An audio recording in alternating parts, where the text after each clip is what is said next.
So my first question is, what inspired you to, basically dedicate your life to help kids?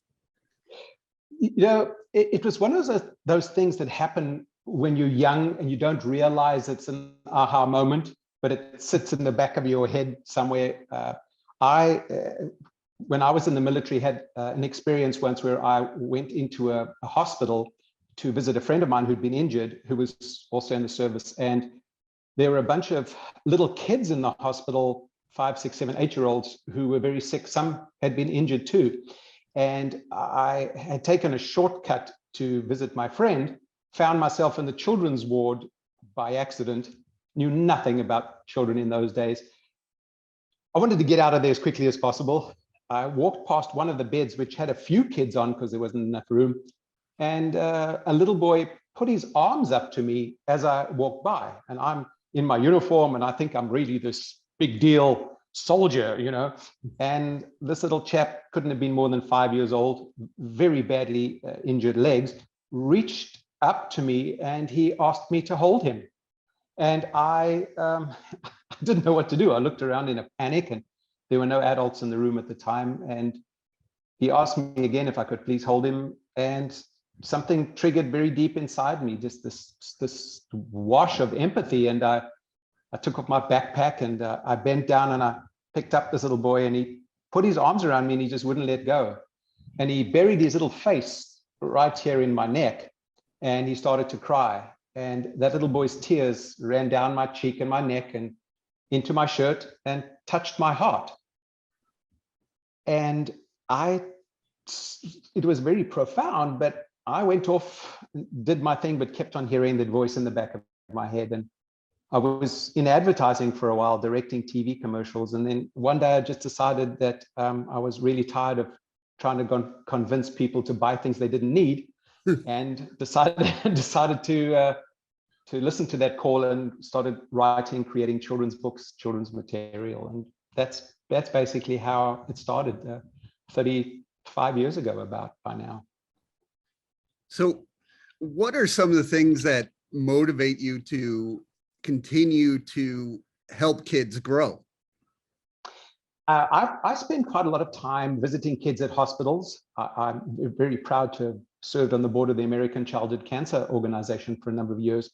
And just seeing kids who are struggling, and very few people even know about it. And that's what happened with the Comfort Crew. I started working with the USO, touring US military bases and talking to kids at schools. There are schools on our military bases overseas.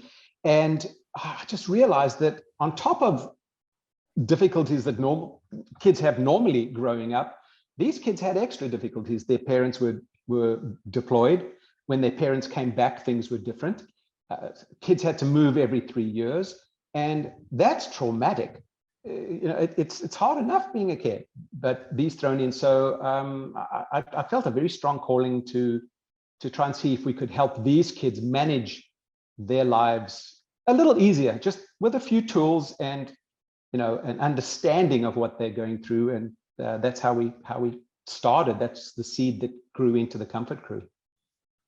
So when I was researching the organization, I went on the website and I watched one of the videos, and one of the lines really struck me is, they don't choose to serve, but sacrifice so much. So how important is it to, give these kids in military bases a voice to, know they're not alone? Yeah, well, I think it's very important because, we have 2 million military kids in this country. And even though, we've pulled back out of Afghanistan, our troops are being deployed all the time. The Navy gets deployed every 6 months about, and they're gone for 6 months. We have people all over the world.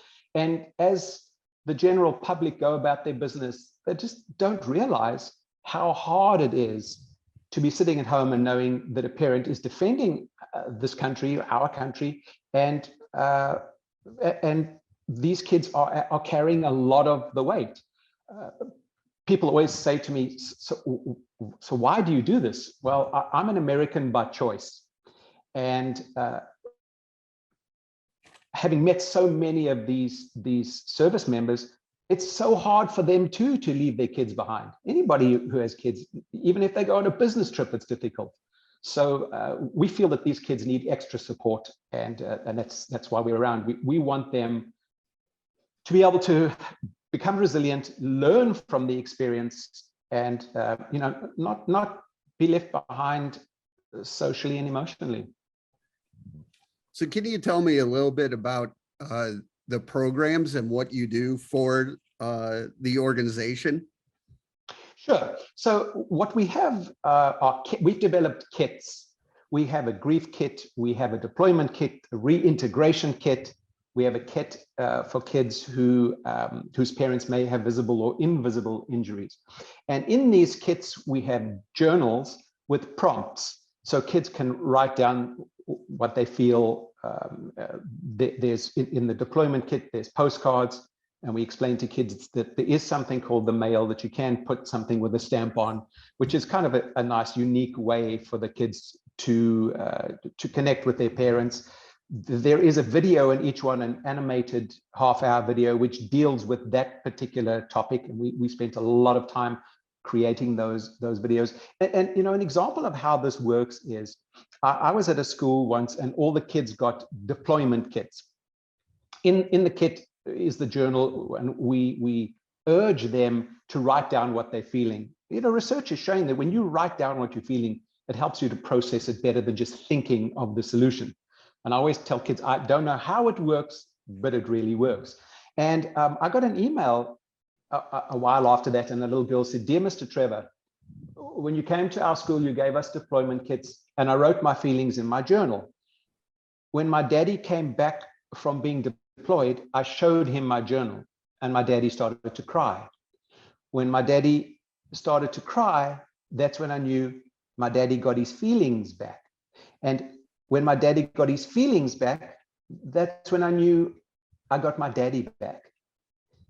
And simply writing down what she felt in a little journal brought that family together. And it's not rocket science. There's just a few tips and tricks that we've known through experience over working with the kids over the last, multiple years, that we have put into practice to help them with their daily military life. So how important is it to just, as adults, listen to kids than tell them what to do, if you will? Well, what we do as adults, we tell kids what we think they need to hear instead of listening to what they're asking for. And what do we do often? We say to kids, "It's going to be okay." That doesn't fix what that little person is dealing with. What it does, it makes us feel like we've said something to comfort them. But what it does is it leaves them alone. It leaves them knowing that sometimes adults say it's going to be okay, but how do you know it's going to be okay? And so what I think is really important about listening to them is validating what they are feeling. Because oftentimes, knowing that somebody knows how you feel, without actually saying, "I know how you feel," and I always say to parents, try and share an experience you've had that's similar, so that it lets the kids know that you've been in a similar situation, and it's not that you're trying to be an adult and say, "Okay, it's going to be okay, you're going to be fine." So we think it's really important to listen, and there are some very simple ways to do that, and one of them is to sit one-on-one with a child and put your cell phone away, or not have the TV on. Just very simple tips and tricks like that. Yeah.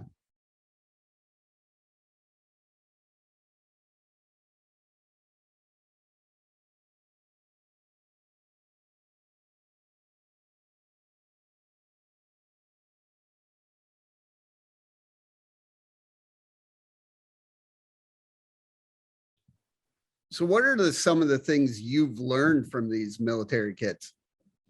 Oh goodness, I've learned that if you are moving to a different place, find out about where you're going and turn it into an adventure. and that's actually what I did personally when I decided to move to Hawaii. You know, it sounds great. You move from the mainland to an island. What you know, it's still a nerve-wracking thing. So I found out about where I was going to live, what kind of things I could do in the area, how I could volunteer and make a difference where I was moving to. I learned that from a military kid who was helping other kids deal in a deployment camp that I went to, a deployment group for little kids. So that's one of the things. The other thing that I learned over time is that little by little, a little becomes a lot. You can't achieve something in a day. You can't learn to be a marathon runner in one day. You can't acquire all your friends in one day. You learn to love something little by little, and so little by little it all becomes a lot. And that's something that I've sort of learned over the years with being with military kids. Yeah. So when I was researching in your books and in your speeches, you use a lot of humor. And it makes a lot of sense. How important is humor to these kids' feelings? To me, so an interesting fact, I am dyslexic and have struggled with ADD my whole life. And I had a dad who was just a very funny, humorous guy who helped me see the lighter side of some of the struggles I was having. And when I started creating books, I wrote a book called How to Do Homework Without Throwing Up. Another book called Bullies Are a Pain in the Brain. So using humor helps me to break the ice with many kids. Like if I visit a child in hospital who has cancer, the first thing I'll do is say something funny.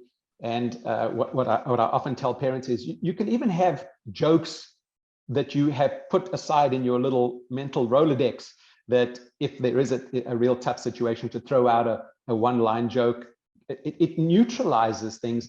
And you know, laughter is the best medicine.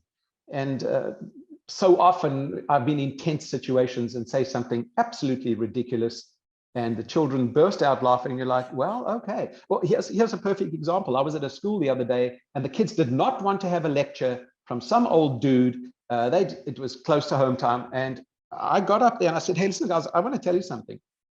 Yeah, I struggled at school. I'm a little guy. I was very short at school. In fact, I was so short, I had to climb on a chair just to reach puberty. Those kids, they laughed so hard, and I had them. They didn't want to be there. They didn't want to sit on the floor and listen to me. But the minute I said that, oh my goodness, all eyes were on me, and the talk went off fantastically. And so I found that you know, using humor, it does sometimes take the hardness off some of the edges that these kids are experiencing. Yeah. So with my company, the PiZetta Media, we do, like, if you could describe us in one word, we want to do empathy. So I see that a lot of on your website and all that. So how important at a young age to understand what other people are going through? I think it's critical. I think we would have a different world today if people could be kinder. And I always say to kids that kindness is a superpower, because when you are kind to someone else, when you are giving to somebody else, it gives your life more value. So if you are helping someone out, if you're volunteering, if you see somebody being bullied, if you know somebody's new in a school and you go up to them and say, hey, I know you new, come, let me show you around. And I tell kids, if you're sad, if you're depressed, if you're going through a really hard time, being kind to somebody else actually helps you to feel better. Even if you are having a really blue, sad day, if you're grieving. And that's one of the things we try and share with them in you know, through different media, whether it's through the kits, whether it's through television, you know, podcasts, you know, whatever. We want them to know that kindness can change the world. I always say to kids, hey, do me a favor, Don't wait for grown-ups to change the world. They take too long and they have too many meetings. You guys can change the world. And I say to kids in the room, when I'm in this big auditorium, I say, when you walk out of these doors, you guys have got two options only two options. Option number one, you walk out of this door the same person who walked in. Easy, no problem. Option number two, you can walk out of this door and say, I'm going to be a kinder, more respectful, better person. I see somebody teasing someone else, I'm actually going to stop it. I'm not going to say something to put someone down. I'm not going to be rude to an adult. I am going to be a kinder person. And your life will change if you walk out of the door and choose to be a kinder person. And I challenge them. I triple dog dare them to make a difference in someone else's life. And my goodness me, when their hands go up and say, I can do it, I can do it. And I say, you know what? It's so much easier to be mean and so much easier just to put people down. It takes courage to be kind, especially to people who maybe somebody else doesn't like. Right. And I dare you to do that, because that shows me strength, courage, and great character. And I love the fact that they take that challenge. Yeah, I have a 7-year-old and 4-year-old, and I've learned so much through them with, the kindness that, people aren't born. There's one of them. Look at that kind smile, you see. Yes, this is my daughter, Patty. Hey, Patty, how's your summer going? Good. Okay, so I've got a question for you. What is black then white, then black then white, then black then white, then black then white? It is a penguin rolling down a hill.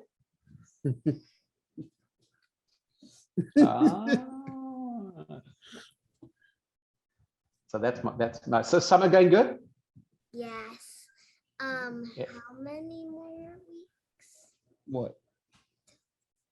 Until the end of summer? We're going to Disney World in 4 weeks. Ooh, in 4 weeks. Oh boy, I bet you cannot wait. I mean, you probably can't sleep even properly. It's exciting, isn't it? Well, Wow. I want to ask you some, Petty. How important is kindness? It's important. If we didn't have kindness, nothing would be here today, or we would be all split up like we used to. Yeah, absolutely. Wow, that's very good. I'm glad that you know about that, because it's a wonderful thing, kindness. And you know what it does? It's easy to share kindness. It's renewable. It doesn't run out. So you can share. That's what I tell kids. You can share kindness as many times as you like, and you won't run out. It comes back every morning when you wake up. You're full. So my reporter assistant. Yes. Oh, and she knows what she's talking about. Yes. So that's the big thing of giving, of what you guys do is, giving children a voice and, not talk down to. How important is that to not be talk down to kids? Well, to me, it's really critical, because when we do talk down to kids, they get defensive immediately. And when you are defensive, you don't hear what anybody's saying. All you're thinking about is, how do I get out of the situation? Or I'm thinking about something else because somebody's trying to lecture to me, something like that. What I do often is, when I talk to kids, I will kneel down to be on their eye level. Because, if you're leaning over somebody, a little 4, 5, 6, 7-year-old, any adult is big. When they're looming over and sort of prodding you with questions, it's very hard to be heard and to sort of be at that same level. And I'll give you a perfect example. I had the privilege of going to the Congo, Rwanda, Burundi to work with former child soldiers with the United Nations and UNICEF. And we were in a refugee camp one day. And when you walk into these camps, and there's 100 children come and they want to hold your hands. There's There's not enough skin to go around. They need some loving. So these kids all come running out and they grab your hands, and I've got my hands full of kids. One little boy put his finger through my belt loop. Smart dude. He was like, okay, I know how I'm going to hang on to this, because one of the workers came with a rolled up newspaper and he swatted all the kids away to leave this group of us who were touring the refugee camp. And he was trying to get the little boy's finger off my belt loop. And I said, no, it's okay. It's okay. It's fine. It's fine. Let him be there. And he says, okay. So this little guy is probably 5 or 6. He walked around with his finger through my belt loop the whole day.